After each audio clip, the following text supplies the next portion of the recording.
విజయదశమి పర్వదిన సందర్భంగా ప్రజలంతా స్వార్థం కల్మషాన్ని విడనాడి ఆయురారోగ్యాలతో ఉండాలని కేంద్ర మంత్రి బండి సంజయ్ ఆకాంక్షించారు.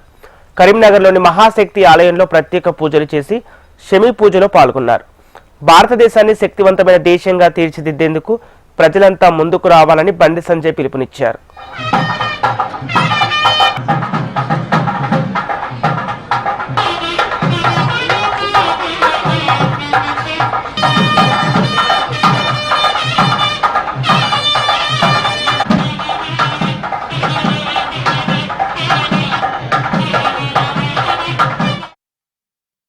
ప్రజలు సుభిక్షంగా ఉండాలని చెప్పి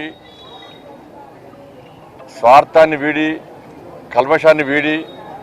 ఒకరికొకరు సహకరించుకొని ఒకరి బాధలు ఒకరి కష్టాలు భాగం పంచుకొని అందరూ ఒకరికొకరు సహకరించుకొని ఒక మంచి సమాజ నిర్మాణం కోసం సమాజం యొక్క సంఘటితం కోసం దీని ద్వారా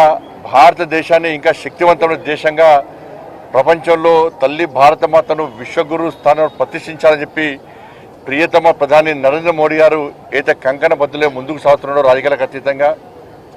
వారికి అండగా ఈ దేశ ప్రజలు ఉండాలని చెప్పి ఆ శక్తిని నరేంద్ర మోడీ గారికి ఆ దుర్గమ్మ తల్లి అందించాలని చెప్పి మనస్ఫూర్తిగా తల్లిని వేడుకుంటూ ఎవరైతే వాళ్ళ కోరికలు కోరినో తల్లిని ఆ కోరికలన్నీ తీర్చాలని చెప్పి దేశ ప్రజలందరూ కూడా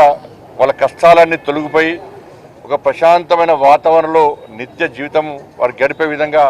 ఆ తల్లి ఆశీర్వదించాలని చెప్పి ఒక్కరి కోసం కాకుండా అందరి కోసం ఒకరికొకరు అన్నిట్లో భాగం పంచుకొని కష్టాల సుఖాల్లో కలిసిమెలిసి జీవించే విధంగా